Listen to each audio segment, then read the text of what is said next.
Have you ever stared at your bank account balance and wondered why building wealth feels like pushing a boulder uphill while wearing roller skates? You're not alone in this financial frustration. There's actually a mathematical and psychological reason why accumulating your first $100,000 feels impossibly difficult, while the wealthy seem to add money to their accounts effortlessly. What if I told you that once you hit that magical six-figure mark, the next 100,000 becomes dramatically easier to achieve?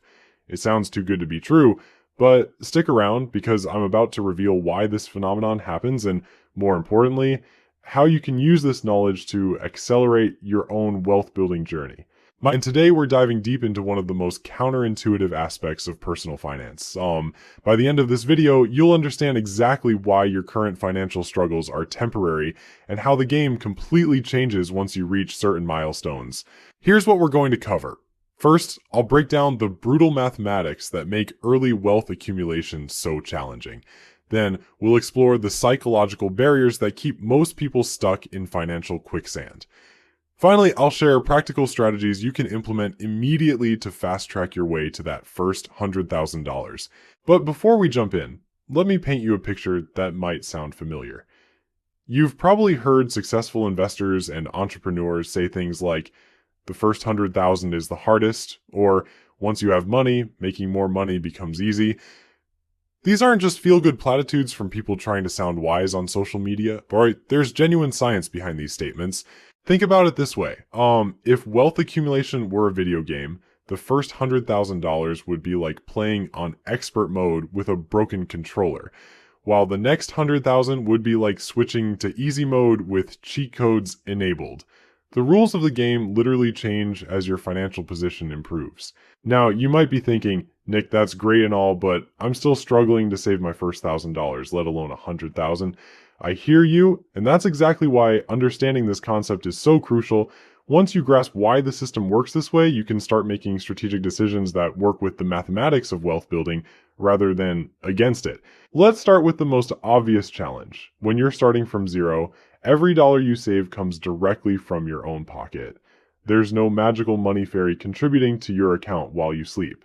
No compound interest working overtime to multiply your efforts. It's just you, your income, and whatever discipline you can muster to spend less than you earn. This is what I call the manual labor phase of wealth building. You're essentially doing all the heavy lifting yourself, one paycheck at a time. It's like trying to fill a swimming pool with a garden hose while someone keeps pulling the plug. Progress feels painfully slow because, mathematically speaking, it is slow.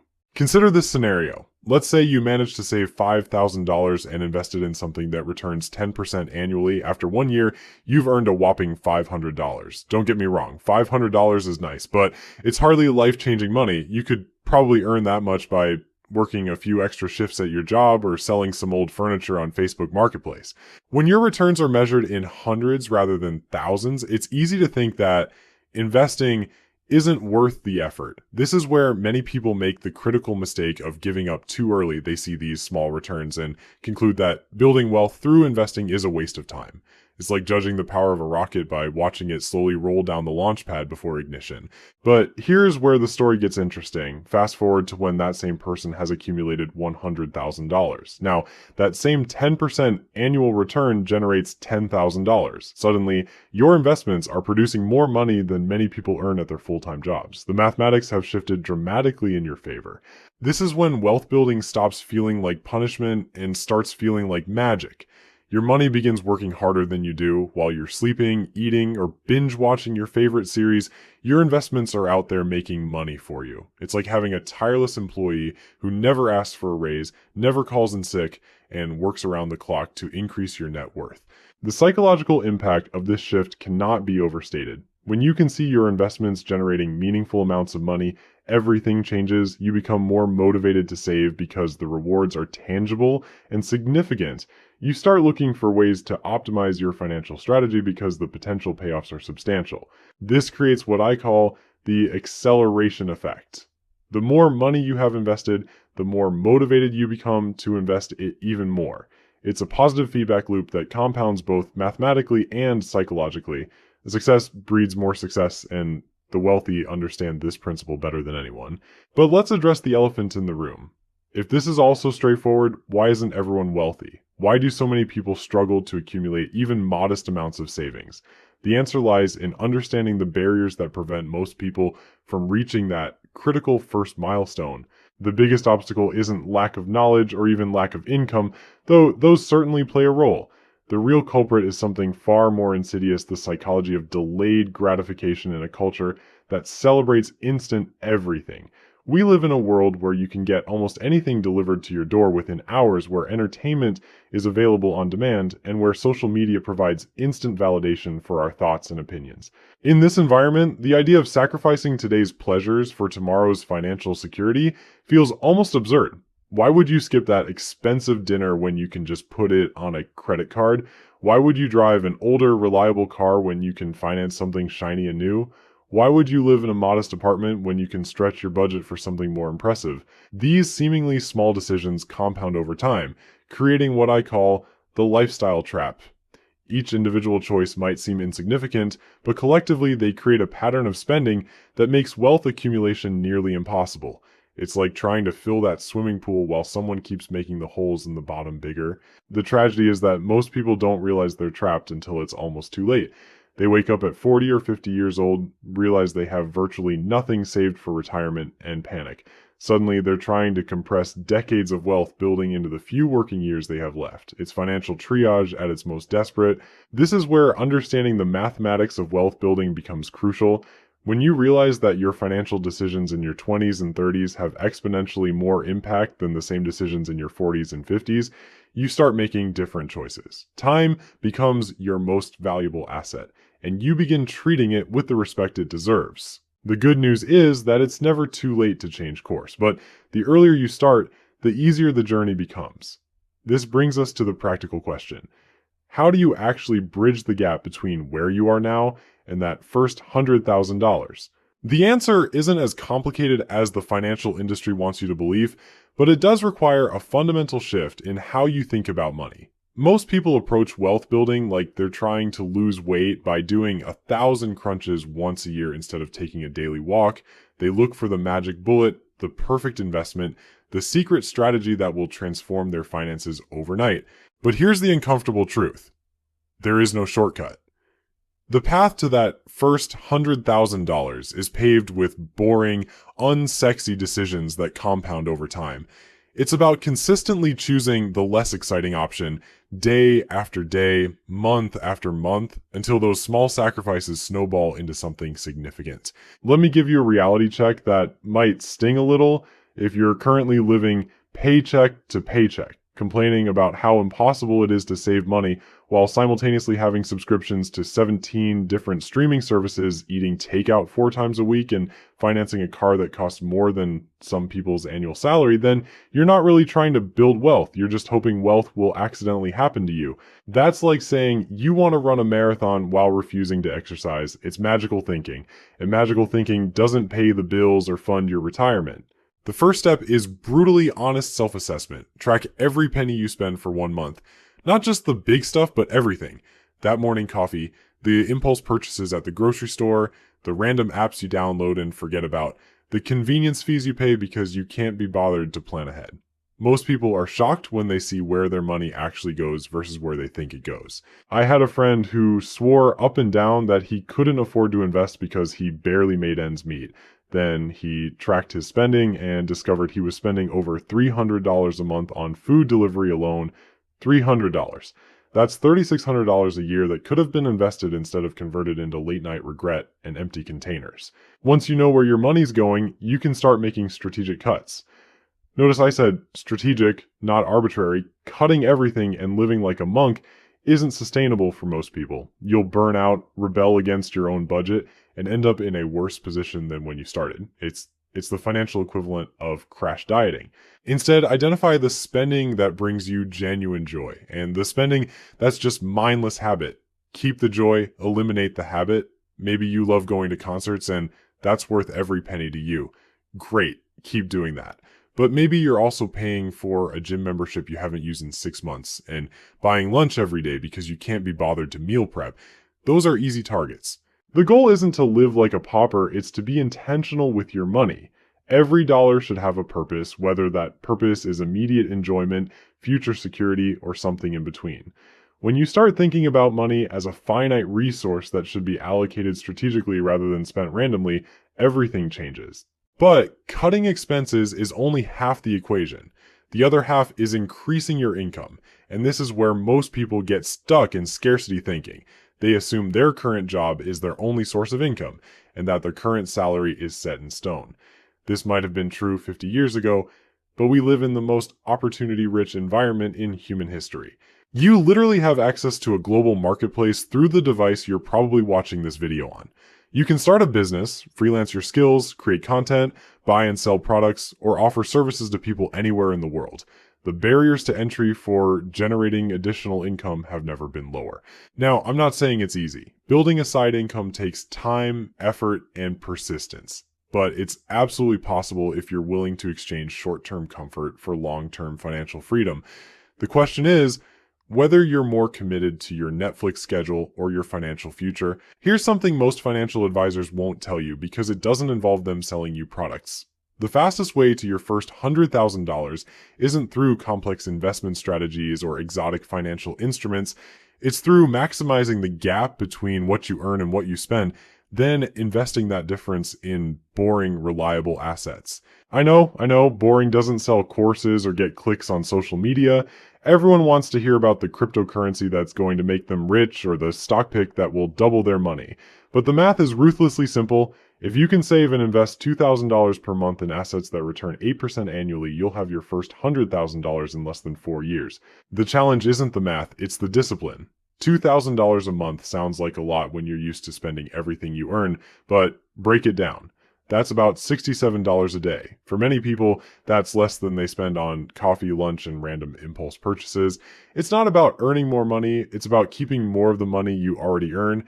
This is where the rubber meets the road. You can watch every financial education video on the internet, read every book about building wealth, and attend every seminar about investing, but none of it matters if you don't actually change your behavior.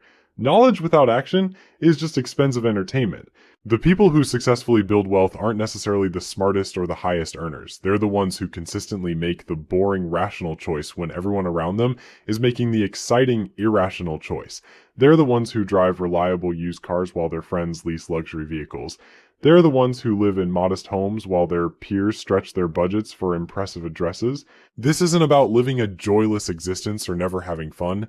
It's about understanding that every financial decision is a trade-off between present consumption and future freedom. The wealthy understand this trade-off and make conscious choices about when to spend and when to save. The poor and middle class either don't understand the trade-off or consistently choose immediate gratification over long-term benefit. But here's what happens once you do reach that first $100,000. Suddenly, the game changes completely. Your money starts working almost as hard as you do. Those boring, reliable investments begin generating returns that actually matter. The compound interest that seemed insignificant when you had $5,000 invested becomes a powerful force when you have $100,000 working for you. More importantly, you develop what I call wealth momentum. You've proven to yourself that you can accumulate significant money, which gives you confidence to take bigger risks and pursue bigger opportunities. You have a financial cushion that allows you to be more strategic about your career choices, more selective about the projects you take on, and more opportunistic when good investments present themselves. This is when wealthy people start saying things like, money makes money and the rich get richer. It's not some conspiracy or unfair advantage. It's simply the mathematical reality of compound growth combined with increased opportunities that come with having capital to deploy. The second $100,000 doesn't just come faster because of compound interest, though that's certainly part of it. It comes faster because you've developed better financial habits, you're more motivated by the visible progress, and you have more options for growing your wealth. You're no longer limited to just saving money from your job. You can invest in opportunities that weren't available when you had limited capital. This is when you start understanding why wealthy people seem to have access to opportunities that regular folks never hear about. It's not because there's some secret rich person newsletter they all subscribe to. It's because when you have substantial savings, you can actually take advantage of opportunities when they arise. Your broke friend calls you up and says, Hey, I found this amazing duplex that's selling for way below market value, but I need to close in 2 weeks and put down 20%. When you're living paycheck to paycheck, that conversation ends with, sounds great, good luck with that. When you have $100,000 saved, that conversation might end with you owning a cash flowing rental property. Or maybe your company offers stock options that require you to hold them for 5 years before you can sell. If you're barely scraping by, you can't afford to tie up money for 5 years no matter how good the opportunity looks. But when you have substantial savings, you can afford to take calculated risks with longer time horizons. This is what rich people mean when they talk about opportunity cost. Poor people think opportunity cost means choosing between buying groceries and paying rent. Rich people think opportunity cost means choosing between a guaranteed 8% return and a potentially lucrative business investment. It's a completely different conversation. The psychological shift that happens at this stage is just as important as the mathematical one. Remember when $500 felt like a meaningful amount of money? Now, your investments might fluctuate by that much in a single day, and you barely notice. You've developed what investors call risk tolerance, which is just a fancy way of saying you can handle seeing your account balance go up and down without panicking and making stupid decisions. This emotional stability is crucial because it allows you to think long term instead of reacting to short term market movements. When the stock market has a bad week and your portfolio drops $5,000, you don't lose sleep and consider selling everything. You understand that this is just noise in the grand scheme of your wealth building journey. Meanwhile, someone with $5,000 total invested might see their account drop by $250 and completely freak out, convinced they're destined for financial ruin. They sell at the worst possible time, locking in their losses and missing the inevitable recovery. It's like getting scared and jumping off a roller coaster halfway through the ride. But let's talk about something that most financial gurus conveniently ignore: the social pressure you'll face when you start getting serious about building wealth. Your friends and family, probably with the best of intentions, will think you've lost your mind. They'll watch you order water instead of wine at dinner, drive your paid-off car instead of financing something newer, and choose a quiet night in over expensive weekend trips. They'll start making comments like, "You can't take it with you," or "You're missing out on life," or my personal favorite, "Money isn't everything." Here's the thing about people who say money isn't everything: they usually don't have any. It's easy to dismiss the importance of money when you've never experienced the freedom and security that comes with having it. It's like someone who's never learned to read telling you that books aren't important. The reality is that money might not be everything, but lack of money affects everything. It affects where you live, what you eat, how you spend your time, the stress levels in your relationships, and the options available to your children. Pretending otherwise is just willful ignorance dressed up as wisdom. You'll need to develop thick skin during this phase because the people closest to you might become your biggest obstacles. They're not trying to sabotage you maliciously, they're just uncomfortable with the fact that you're changing the rules of the game you've all been playing together. Your discipline makes their lack of discipline more obvious, and nobody likes that mirror held up to their face. This is where having a clear vision of your financial goals becomes absolutely critical. When everyone around you thinks you're being too extreme or missing out on fun, you need to remember why you're making these sacrifices. Are you building wealth so you can retire early and travel the world? So you can start a business without worrying about steady income? So you can provide better opportunities for your kids so you never have to worry about money again?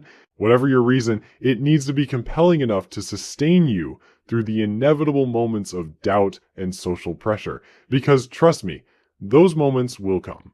There will be times when you're tempted to give up, to go back to spending everything you earn, to live like everyone else around you. But here's what I want you to remember during those moments of weakness. Every single person who has successfully built substantial wealth has gone through exactly what you're going through right now. The struggle you're feeling isn't unique to you. It's a necessary part of the process. It's like the burn you feel when working out. It's not pleasant, but it's a sign that something positive is happening. The difference between people who build wealth and people who don't isn't intelligence, luck, or even income level. It's the willingness to endure temporary discomfort for long-term benefit. It's the ability to delay gratification when everyone around you is indulging immediately. It's the discipline to make boring, rational decisions consistently over time. And here's the beautiful irony of the whole thing. Once you reach that first $100,000, the habits that got you there become so ingrained that maintaining them feels natural. You're not constantly fighting the urge to overspend because you've retrained your brain to find satisfaction in watching your net worth grow rather than in accumulating stuff. The second 100,000 doesn't just come faster because of compound interest and better opportunities. It comes faster because you've become a different person. Someone who thinks strategically about money instead of emotionally. Someone who makes decisions based on long-term consequences instead of short-term impulses. So if you're currently staring at a bank balance that's smaller than you'd like, remember this. Your current financial position is not permanent. The struggle you're feeling right now is temporary. Every successful investor, every wealthy entrepreneur, every financially free person started exactly where you are right now, with more dreams than dollars and more hope than evidence. The only difference between them and the people who never build wealth is that they started. They took the first step, then the second, then the third. Even when progress felt impossibly slow, they understood that the journey of 1,000 miles begins with a single step. But more importantly, they understood that you actually have to take that step. Your first $100,000 is waiting for you. It won't be easy, it won't be quick, and it definitely won't be exciting every day. But it will be worth it. And once you get there, you'll understand why everyone who's made the journey says the same thing. The first 100,000 is the hardest, but everything after that gets progressively easier. The question isn't whether you can do it, the question is whether you will. The mathematics are in your favor, the opportunities are available, and the knowledge is freely accessible. All that's left is the decision to start and the discipline to continue. Your future self is counting on the decisions you make today. Don't let them down.